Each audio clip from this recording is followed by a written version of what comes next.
everyone. Welcome to Trap Chat. I am your host, Kirsten Greggs, and I am so excited to be joined today by Toni DeVol. She is joining us from the Grand Rapids, Michigan area. Yes. Toni is a senior project manager in the Transformation Management Office at Conifer Health Solutions. She's a public health advocate, a leadership and mindfulness partner, a LinkedIn top voice in leadership, and an IAW, or International Association of Women influencer. Toni, thank you for joining us. It's so good to see you again.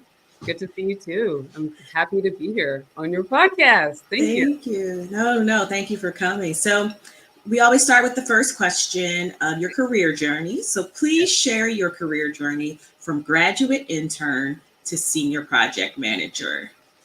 Oh, of course. Okay, so I was a graduate intern with the Centers for Medicaid and Medicare Services. Oh, and wow.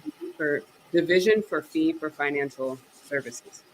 And I was there for a year. I had to have a background check, clearance, whatever, to be able to work there. However, when I went to graduate, the government had a hiring freeze, and my dreams of staying with CMS was just ultimately just removed. So I had to figure out, what am I going to do next? Where am I going to go? I've spent here for a year learning finance from the government. How can I take that same skills of not just financial acumen, but project management, simplifying complex terminology? Where can I go? And I remembered in one of our meetings, there was a gentleman who told me, you can't really do much in healthcare unless you understand what patients do. And I did not know what patients did at the time. So I thought, why don't I just get a job in a hospital? It's easier said than done. I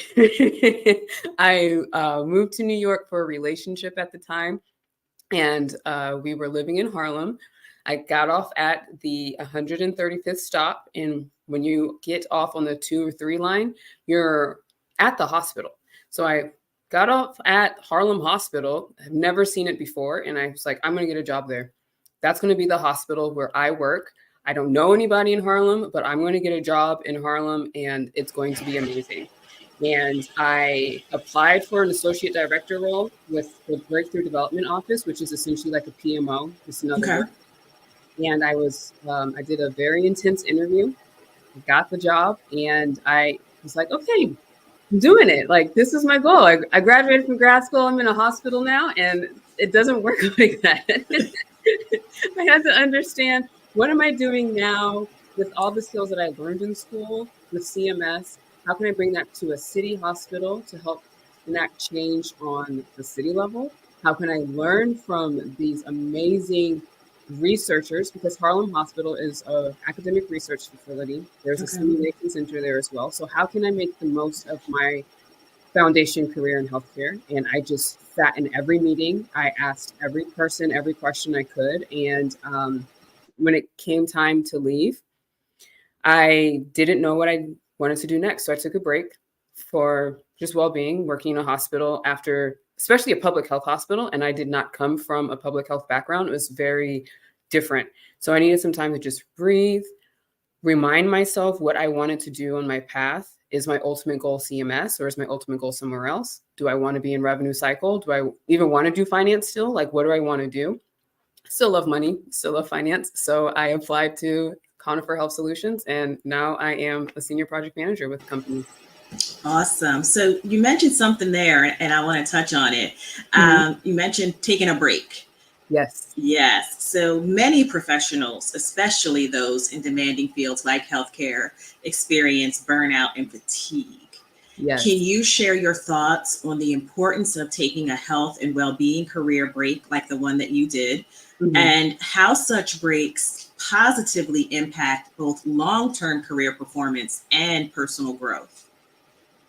Okay. All right. So I needed to take a break because I was working in, I have like such difficulty talking about this because I was working in COVID in a hospital, but I wasn't working in an ICU. I wasn't a doctor. I wasn't a nurse. So it's, I feel like healthcare, it's very hierarchy, but it also can be like an emotional hierarchy as well. Like, I was never a doctor, so why do you think you should take a break as an administrator? You're not really doing anything stressful. But I had in that break, it's breaking down also like the shame of taking a break, because I had to tell myself I needed to take a step back because I was angry.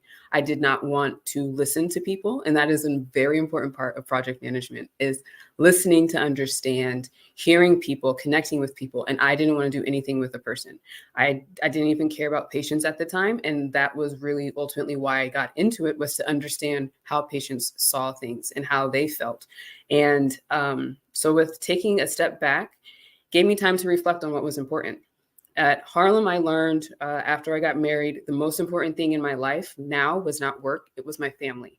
So how am I supposed to be a family professional and also a working professional when I am not balancing work needs and it's coming home with me at times? How can I give the most to patients when I'm not even sure where my values are aligned with my role and my next step? How can I even just be a better person, let's say a daughter, a sister, a friend, before I even get into being a better leader at work? So taking a break gave me time to just really reevaluate what I said was true to me and how I was telling other people to live their life. But it's like, am I doing that for myself? Am I even resting my own emotional output? Because healthcare is a very caring industry, as are such as teaching, such as working in, I think of like teaching, healthcare, and then the people who are taking care of the roads for whatever reason. I think of transportation. How can I make sure that I am role modeling what a break looks like? And that is just removing yourself from the career force. And it was a very big step because I had a great fear that nobody would want to hire me after I took a break. I felt like all of my skills and my value would have been diminished because I took time off of work and I wouldn't be able to speak how others were still speaking in that space. It's all like personal propaganda, by the way, but I had to unwind all of that during the break. And I would say to the answer to your last part of your question, I have found it tremendously helpful after 2 years now, let's say back being in work, that I am able to reflect on this is what I'm valuing, and working in this space may not mean where I should be at, or working with this person, not saying Monica, but like outside. If I'm meeting another person, does this align with who I am? That during that whole search process of the 2 years of not working, is this who I am? Is this what I'm supposed to be doing? And am I using my voice appropriately? How will this help somebody else? You get rested. You're not angry at the world anymore. You're able to pour into others and able to continue to be a steward with what you're doing, and share and encourage others instead of demoralizing them and keeping the cycle of a toxic workplace going. Wow, thank you so much for sharing that. And as I was thinking about the next question I was going to ask you, it sounds like you've already answered it, because I was going to ask you about mindful leadership, and what you just described sounds like how you shaped your approach to mindful leadership. Is there anything else that you want to add where mindful leadership is concerned? Did you even know that that's what you were doing? That you were like, how did you define that? At what point did you really define that that's what that was?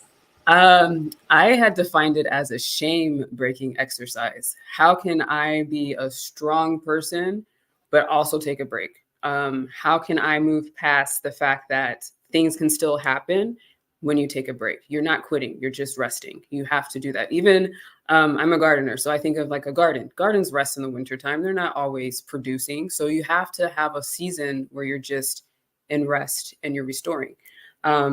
Did I know that this was mindful leadership? Absolutely not.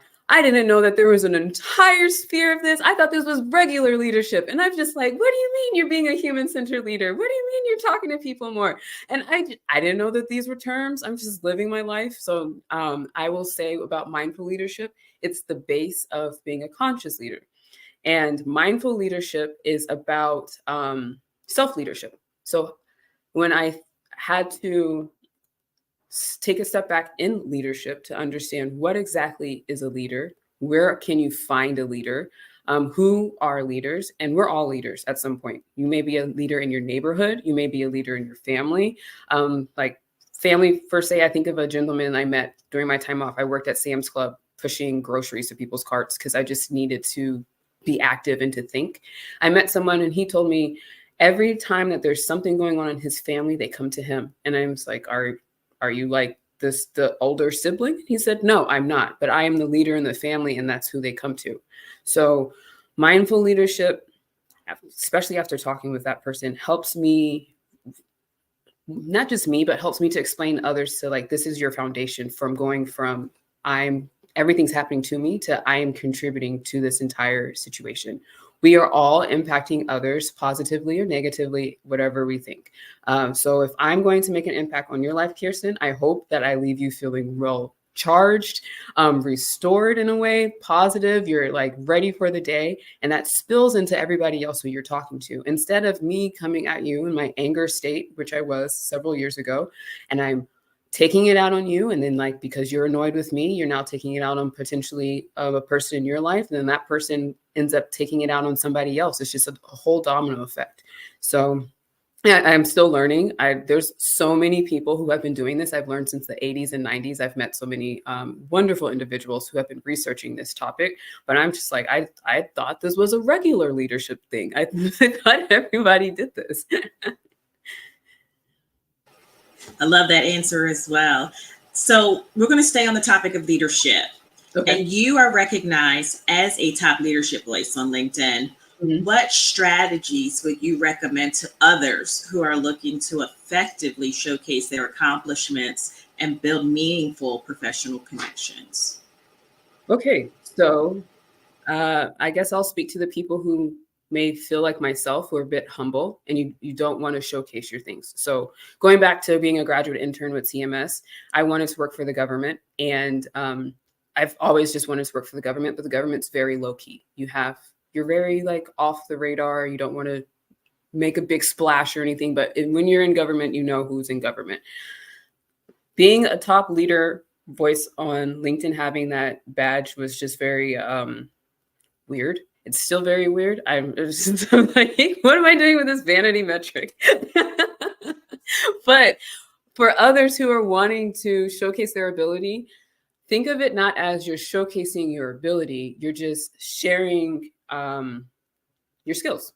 You're sharing your value, your service with others, because what you do is only what you can do.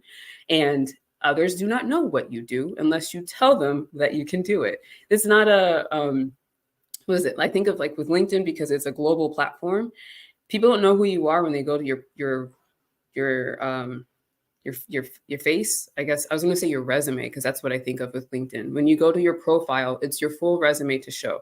So if you aren't telling people who you are, people are going to start telling you who you are. So you have to use that space to use your voice, so you can say, like me, I'm a leader. I know mindfulness. I know healthcare management. And I also have the thought leadership icon, which I thought was I thought it was silly, so I had to get it.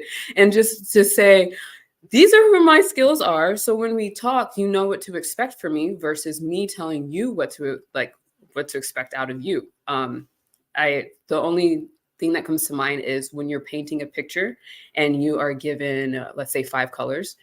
You use your 5 colors to make your picture the best picture. You do not use somebody else's 5 colors. So if you do not showcase your abilities and you do not showcase who you are, you don't share your value, maybe you'll be like me in my shame-breaking moment of, I don't have any value. You have value. You just have to open your mouth, open your hands, I guess, type it out and start sharing it with people so that they know who to go to when they need help. You're so amazing. Like, I am just over here tickled. Like, I don't even need to ask you any questions. I could just sit here and listen and let you talk. Which, again, leads me to my next question.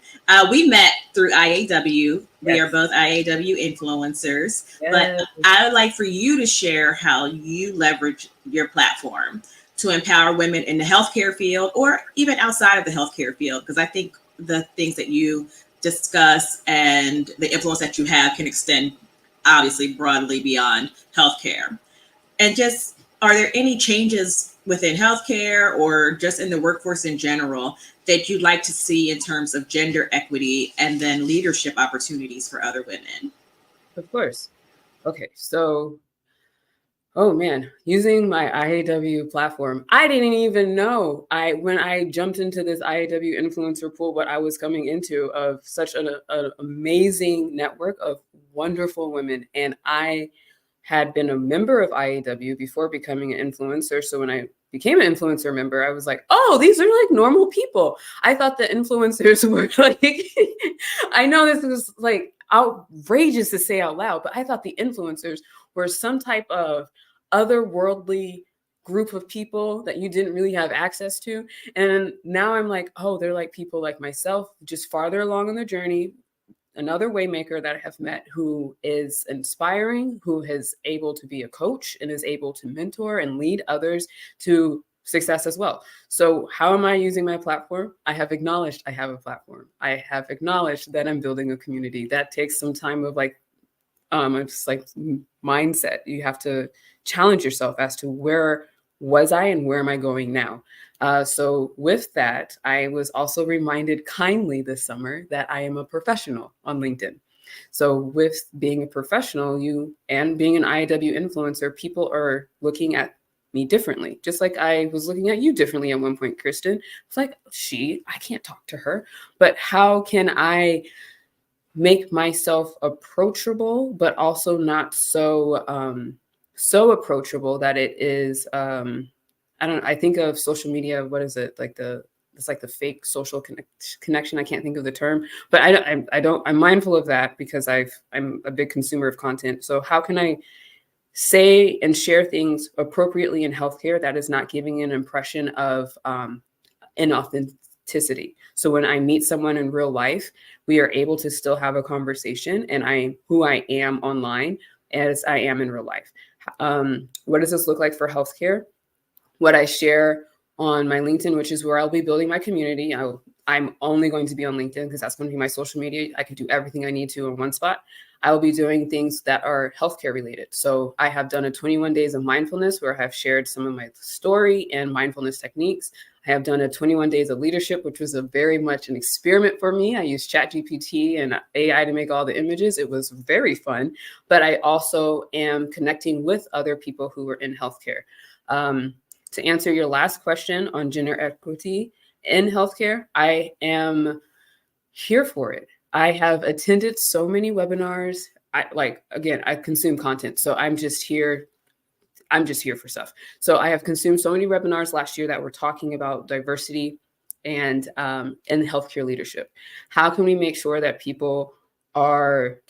diverse individuals are continuing to pursue healthcare and not dropping out of it after you hit a certain spot? Because I know sometimes, like myself, I'm just like, just to be honest, what am I going to do for the rest of my life? Are we always going to be taking care of patients? But yeah, you are, because there's always going to be a sick person who needs someone to care for them in a hospitable manner. So how can I push myself to the next level, to open myself up, to be able to be in those rooms, to continue to receive information, to challenge my thinking? So when I talk to someone else, like I think about when I worked at Harlem Hospital, I had 10 preceptors under me, or 10 students from the City University of New York who were studying healthcare to understand if they wanted to be a doctor, if they wanted to go into another part in healthcare.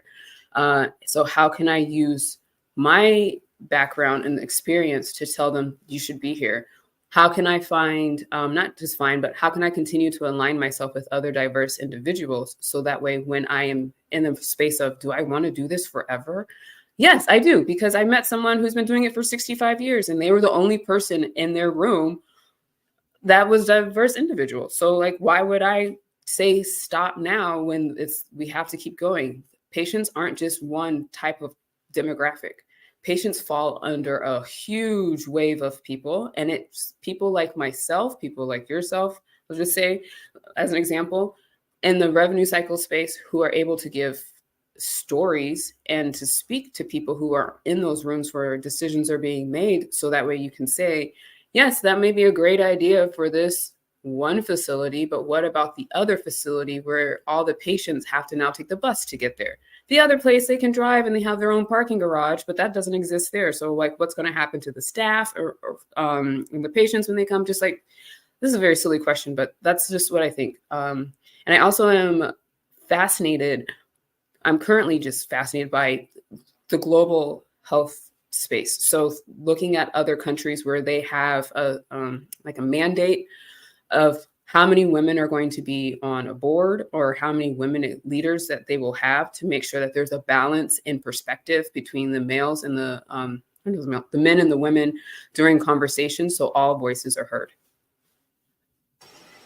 Thank you. That was an excellent answer. We have come to the more personal side of our question period, what I call the rapid fire. And it's going to give us an opportunity to know more about you, or Toni, not just you, the healthcare advocate, the leadership guru, the mindfulness advocate, all of those things. So, first question. Who is a well-known or lesser-known historical or contemporary figure who inspires you and we should learn more about? General Colin Powell. I read his biography when I was a child. Why did I read it? My parents are U.S. Air Force veterans now. So I read a lot of biographies of a lot of different people. But General Powell stood out to me because he was a 4-star general and he was the first Black Secretary of State. That means to me, when I was reading it, I was, at this time, I was in the National Honor Society, and I was complaining to my dad that there was only like 3 other Black kids in the National Honor Society.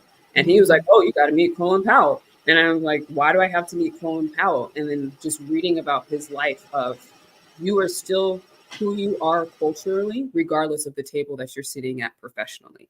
So making sure that as a leader, I value, because going back to Colin Powell, he was big on teamwork, clear communication, ethical decision-making. And he also had a lot of complex challenges that he had to navigate as Secretary of State that he did it with grace.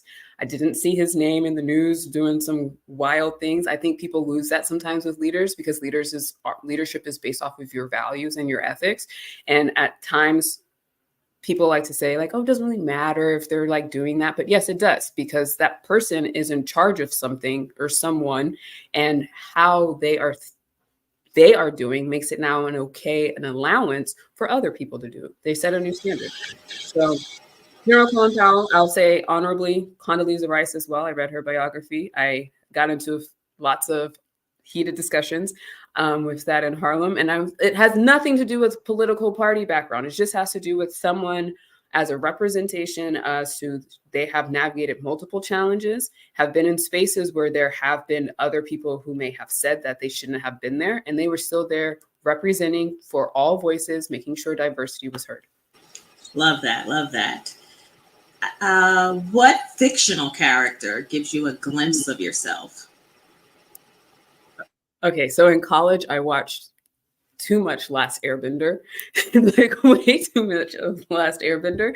So I'm going to say Katara, because she creates pathways for her team when there may be some times where you can't really see anything. She also demonstrates resilience because, I don't know, fictionally they're fighting a war, and she just was there all the time. She made sure that the positive energy was there. She made sure that you knew that you had skills when you were on her team. And she was also compassionate. So I just want to be a leader, kind of like Katara. Okay, I like it. What is your favorite empowering, cannot say that word, quote? I'm probably going to mess this up, so I'm going to paraphrase it. It's from Maya Angelou. Essentially, it's like, if I had known better, I would have done better. But now that I know better, I will do better. So I really took that to heart when I was going through a difficult time when I was younger and just failing back to back to back, which is not really failing, but I had a lot of lessons that I learned very hard, very switch. And I kept beating myself up because I felt like I wasn't doing it right. But I found Maya Angelou's quote, and if I had known better at that time, I would have did significantly different. Now that I know better, when I come to another situation that I have been a part of before, and I'm like, oh, we probably shouldn't do that. That's going to be a very dumb idea. So I would say that's a good quote. That is a good one. If you could spend the day shadowing someone in a different profession from your own, who would it be and what would you hope to learn from them? I just met a program manager from TikTok today. So I Interesting. want to shadow them. And I Okay. picked this because it's not healthcare, it's entertainment. And I want to know the personalities that they're managing. How do the relationships they work with, how does that work? With communication, with stakeholder management. I would also want to shadow someone from the IRS for a day to understand risk and compliance. So on a different level, and also understand like how do you get people like out of trouble when they call your office? So those are my two. I'm going to connect you to two people who have both worked at the IRS. One is now retired. Shout out Miss Cindy. And then my ADP from college. She also worked at the IRS. I'm going to introduce you to them because that might be an interesting conversation for you. Thank you. Thank you. Next question. What is your go-to songs, music genre when you want to hype yourself up to conquer the day? Okay. I have a playlist. It's called Wrestling because when you are getting ready, you sometimes have to wrestle your fear. You got to conquer it. You got to destroy it, and you got to move on. So on this playlist, it's a mix of gospel and trap music. I will say that. My number one song that I'm currently into is not even gospel or trap, is Blessed by Wizkid. I really enjoy listening to that. I also like listening to Jesus Be a Fence Around Me from Fred Hammond. And anything at this point right now, I'm really into Key Glock, I'll say. Okay. So we're right here on that. Yes. Yes, you know that. And another thing, so sometimes when I need an affirmation, I have a friend who thought it was hilarious that her friend thought the song Jesus Be Offense was Jesus Be Offense. Oh. So like go before me. So now sometimes I actually sing it, Jesus Be Offense. Like I need you out there running the ball for me because it's just another way of saying like Jesus take the wheel. So shout out Fred Hampton. Exactly. Shout out Karen for giving me that tidbit because it works every single day. And now I'm giving it to you. Jesus Be Offense. Okay. Be Offense. Mm-hmm. What is the best piece of career advice you've received that you would give to your early career self? Be patient. You're too hungry. Yeah, I had started over in healthcare. I started from the bottom. So I felt like I came in very much fighting. Like I'm not an early careerist. I've done this before, but I'm having to prove myself again. And now that I have to prove myself again, I'm going to be mad and we're going to get it done faster. But it's healthcare. It's like the Colosseum in Rome. It takes a long time to be built. It will be there forever once it's built. So do it patient. You can have the hunger, but you need to slow down and be patient. I like that. If you wrote a book describing your career so far, what would the title be? A Giant Step of Faith. And we can expect that in 2025, 2026, first quarter? 2026, first quarter, release, second quarter for sure. Okay. All right. I got it recorded. So there you go. There you go. We got this. So it is. So it is. It's gonna happen. All right. And then last question. Oh, I hate when I come to the end when I'm having so much fun. What are you most looking forward to as this year comes to a close, whether it's a personal goal, a project or initiative, a professional milestone, or just an exciting opportunity? I am looking forward. I just was looking forward to this year. I got a phone call on my birthday this year and they were like, 2024 is for you. And I was like, okay, weirdo, thanks for the birthday wishes. But I'm just looking forward to looking back in December and being like, wow, I really did a lot of different things in 2024. I really had to challenge my mindset several times to take it from one level to the next level. My husband jokes that I'm at Toni 3.0 this year and I started at 1.5.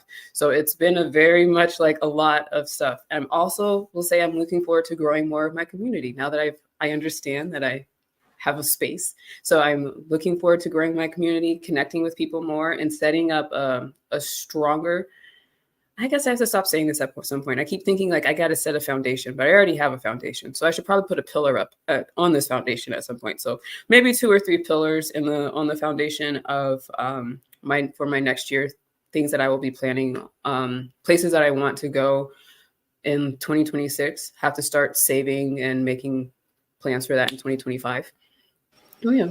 All right, sounds good. And before I let you go, because I do want folks to be able to connect with you, you mentioned that you obviously use LinkedIn. There's also your website, which I have scrolling. So folks that want to learn more about Toni or even set up a discovery call, go to www.ToniDevol.com.